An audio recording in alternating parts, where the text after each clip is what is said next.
हाय मैत्रिणींनो, आजची रेसिपी खास आहे कारण ती कोथिंबीर वडी आहे.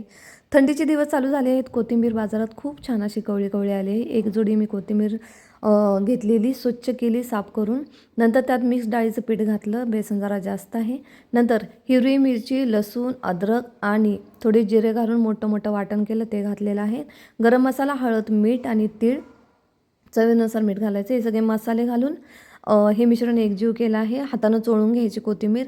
मिठाचं थोडंसं पाणी सुटल्यामुळे छान होते, मिक्स होऊन जातं, जास्त पाण्याची गरज नाही. पीठ छान तयार करायचं आणि हातावर कोणतेही आकाराचे तुम्ही असे ते गोळे तयार करा, तुम्हाला जसे आवडतात तसे. आणि 20 मिनटं ते छान असे उकडून घ्यायचे. उकडून घेतल्यानंतर ही वडी गार झाल्यानंतर छान असे आकार, कोणत्याही आकारात तुम्ही कापून घ्या, कट करून घ्या. नंतर छान असं तेल गरम करून छान असं खरपूस खुसखुशीत अशा मिडियम गॅसवरती वडी तळून घ्यायची. छान लागते एकदम.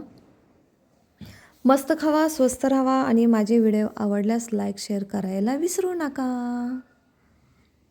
किती छान दिसते बघा. छान अशी हिरवीगार कोथिंबीर असली की वडीला पण कलर छान येतो. मसाले, कलर आणि छान दिसते वडी.